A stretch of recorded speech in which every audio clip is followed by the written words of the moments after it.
Phoenix combo was pretty much what sealed the deal in that game. Like having those two ultis that both work against BKBs, it's just. And they were behind when they took that fight. Yeah, they were like 18-10 or something, and then they just crushed them. Yeah, it was really cool to see that RTK gets his Darkseer. It's going to be a good game, we can see from just that. And I didn't have it was Lina and Darkseer, right? Yeah, Lina and Darkseer. Yeah. And Gyro first pick. They won't get the Winter Wyvern though this time around, but...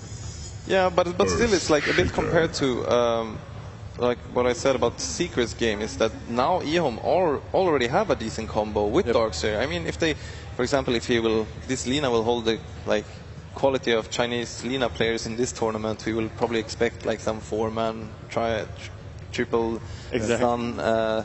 So I really like the picks. We really have in this tournament 2 different ways to play Darkseer. Like there's the Chinese Darkseer, which is really the team fight oriented Darkseer, and the Secret Darkseer that we saw was more of a just push out the lanes, pressure the map, find pickoffs, just out rotate the opponent. Yeah.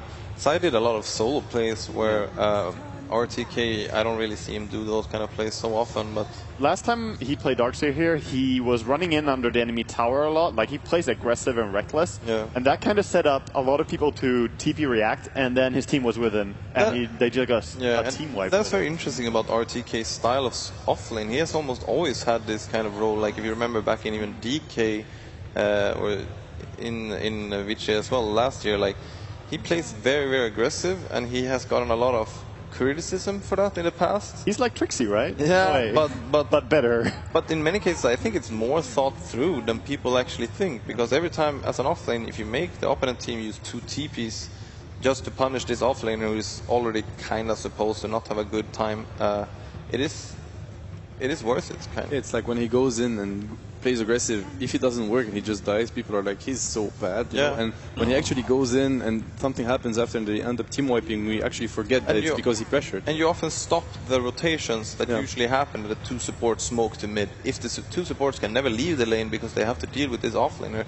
it usually hurts more than it actually benefits you that you keep on killing him. Yeah, you don't say that he's probably winning the other lanes thanks to him. It's things like that can open up a tier 1 tower push as well. If people TP to react against an aggressive, only reckless Darkseer, then maybe they cannot defend the top tower anymore. You can just go for a timing push. Exactly. Other than that, I can come with my Gyrocopter is a good hero, I've noticed here at TI. A little bit. I don't know. Do you think it's one of House's best heroes, right? He plays it really well. Yeah. It's always been. It's currently picked 81 times, 60% win rate. For how? At TI5. Just for the hero himself.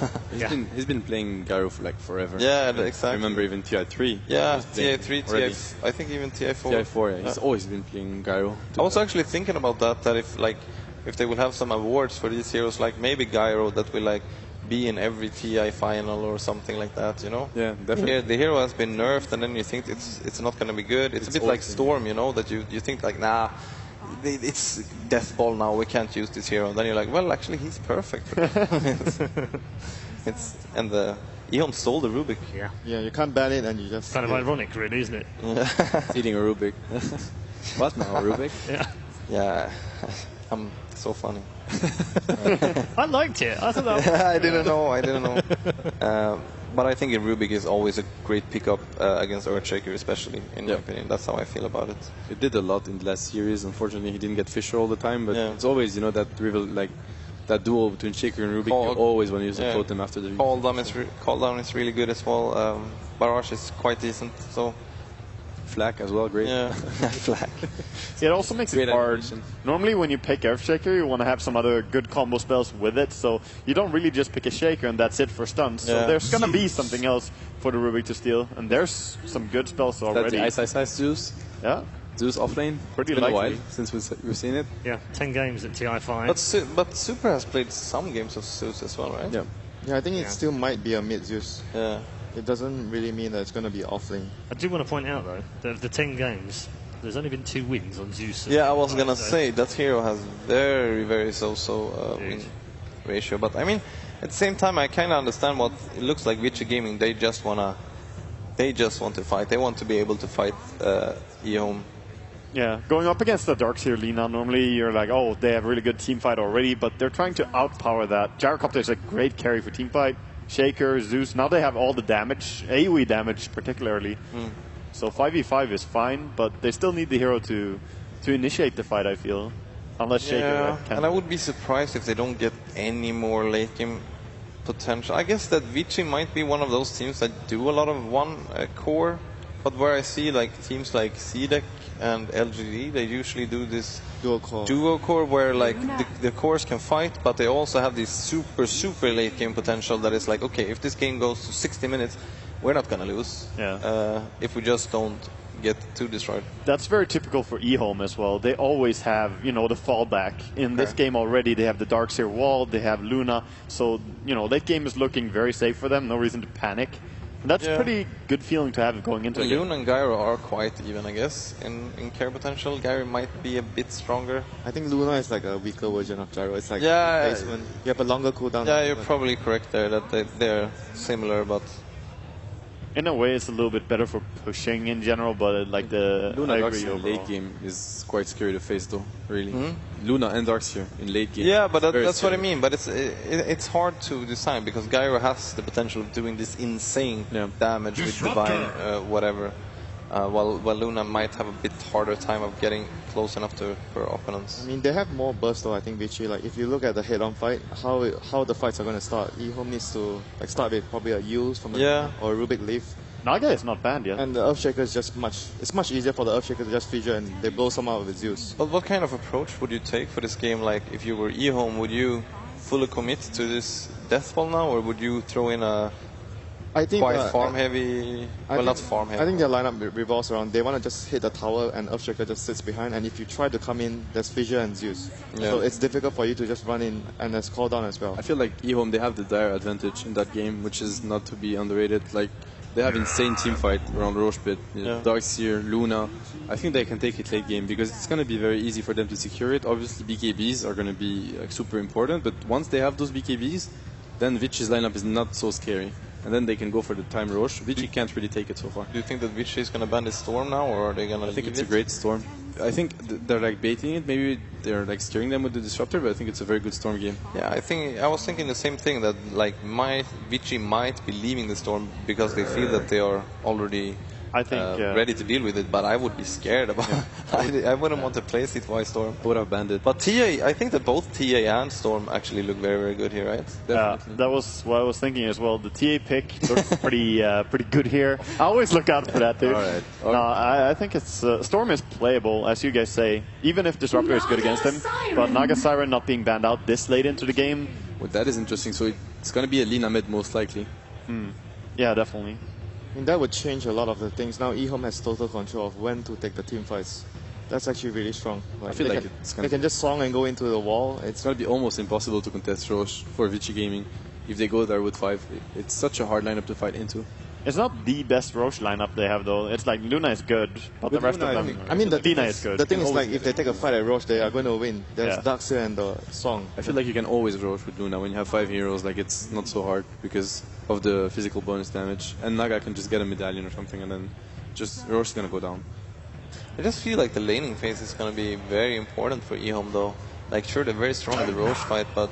Oh, interesting. Super Pugna as well. Yeah. This is a bit weird. So it is Dice Zeus. All right, thank you very much, gentlemen, for taking us through the draft. Let's head down to the arena where Odie, Pixel and Synderen are waiting to bring you the first game. Hello indeed, ladies and gentlemen, and welcome to the final series of the day. eHome up against Vici Gaming as we get ourselves ready to go in. And what a game it's going to be, of course. eHome not down here from the upper bracket, and Vici Gaming haven't lost a single game so far in the main stage. Yeah, they started down here, so they're used to it. They did. It's gonna be a little bit of a new experience for eHome. Man, this series is going to be crazy. I love the draft. I think there's some really cool picks in here. Of course, it's great to see a Pugna played, finally. I think this is the first Pugna pick at the main event, apart from Cloud9's less fortunate experience with it in the second game of the series. I do believe they had the Pugna. And this is not a support Pugna, by the way. This is a core Pugna. It's played by Super. They've thrown Ice, Ice, Ice onto the Zeus, so it's an off-lane Zeus. Yeah, I mean, what more do you want? And Gyro got through. Yes. Can you believe it? How good is Gyro? I mean... Indeed, yeah. But I like the fact as well, of course, we saw in the draft, eHome this time. They've got the Rubik, so we'll see, of course, what good old DDC will be able to do with that, and maybe show FY a thing or two. We'll see what goes down. But yeah, as you said, it's interesting to see the Pugna. I mean, talking to a lot of kind of the teams beforehand, a lot of them were saying you're going to see a lot of Pugna this tournament, and we haven't really. I mean, why do you feel this is the game that Vici think that the core Pugna is going to do it for them? There's a lot of really high mana cost spells in the Dire. Darkseer uses a lot of mana and fights Lina as well. Will be scared to cast her entire array of spells. It seems like it's just a plan Vici had going in. It didn't. I'd be surprised if it was something that just came up with on the fly. They're like, okay, now Pugna's good, because there's been plenty of this type of games. It's just, it seems like they've prepared this beforehand going in, that this could be a big pick for them. Of course, needs to keep in mind Decrepify, also a very good ability, always gives you the flexibility of saving one of your allies, of course amplifying the Zeus. The combo that Vici have when it comes to spell damage is absolutely ridiculous, and eHome are going to need their EKBs. That's one thing that's for sure. Absolutely. C2I has been able to secure himself the top rune. Super, likewise, grabbing himself this bottom rune. I mean, the question is, of course, in the mid lane, how does Pugna kind of match up against the Lina? I think it's a pretty even lane. I guess I'll give a slight edge to Lina. She has a little bit better base damage, a little bit better range. Pugna has the superior movement speed though, so if it comes to ganks, can perhaps escape potential rotations a little bit better. And both of them have good spells to clear waves with. They're pretty mana efficient, both of them. Nether Blast costs 85 for 100 damage. Top lane, I mean, Ice getting brought back here by the telekinesis, and well, Yang and DDC gonna give him the old chase down. He's going to be okay for the time being, but this has got to be a bit of a tricky lane here for the Zeus. I mean, Zeus off lane, not something that we've seen in quite a long time. No, it seems like they just wanted to throw eHome off. Like, eHome were definitely expecting a Zeus mid for Super. It's something Vici played earlier in the tournament. And this was not what they were thinking was going to happen when they saw the Zeus pick, but they've adapted to it pretty well. Ice yet to get his first experience point. He should be getting it relatively soon here, but he needs to be careful with DDC.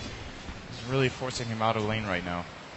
And at the same time, Ice is able to find the XP for level 2. I'm sure both DDC and the Lina will already have it. Mid lane, C2Y coming in. As training hits with Super, will find the large stroke array.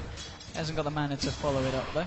So far in the mid lane, 5 for 2, 5 for 2. So both heroes getting pretty much an even amount of farm here in this mid lane. Yeah, as mentioned, this is probably how it's going to play out until we get the first rotation. But looks like Fenrir is gonna put down a fissure here. I think C2Y can get around this. No, he actually can't. He's gonna have to run through the river. They might even try to go for this one with the crap. They're slowing him down, moving in. Ice is actually rotated around as well to see if he can help out the team. Chasing down C2Y, find the light strike ray onto Super, but they're gonna continue to go for it here. One more zap will do it, and the rotation from the off-lane Zeus there, securing VG first blood. What a fantastic fissure that was. C2Y did not see that coming at all. Gets blocked off, and there's the superior movement speed actually. It came into play. Super was able to catch up. As the, I believe, 25 higher, yep, and gets the Decrepify, which was changed. It's a 3.5 second duration on all levels, which in my opinion was a pretty big buff to Pugna for situations like this. And Zeus with the rotation, Ice. I think, again, those were his first experience points. He's still level 1, but if you can't get it done in the top lane, you can go gank mid with your level 1 Zeus, I guess. He was needed, too. Like, that's the crazy thing. Yeah, it's that they predicted they could get away with it. It was incredible. I mean, that is the thing as well. The fact that you're running this off-lane Zeus, if he doesn't find anything from the off-lane, what is the backup plan for Ice? How does he keep himself in the game? The moment he gets level 2, he can technically jungle.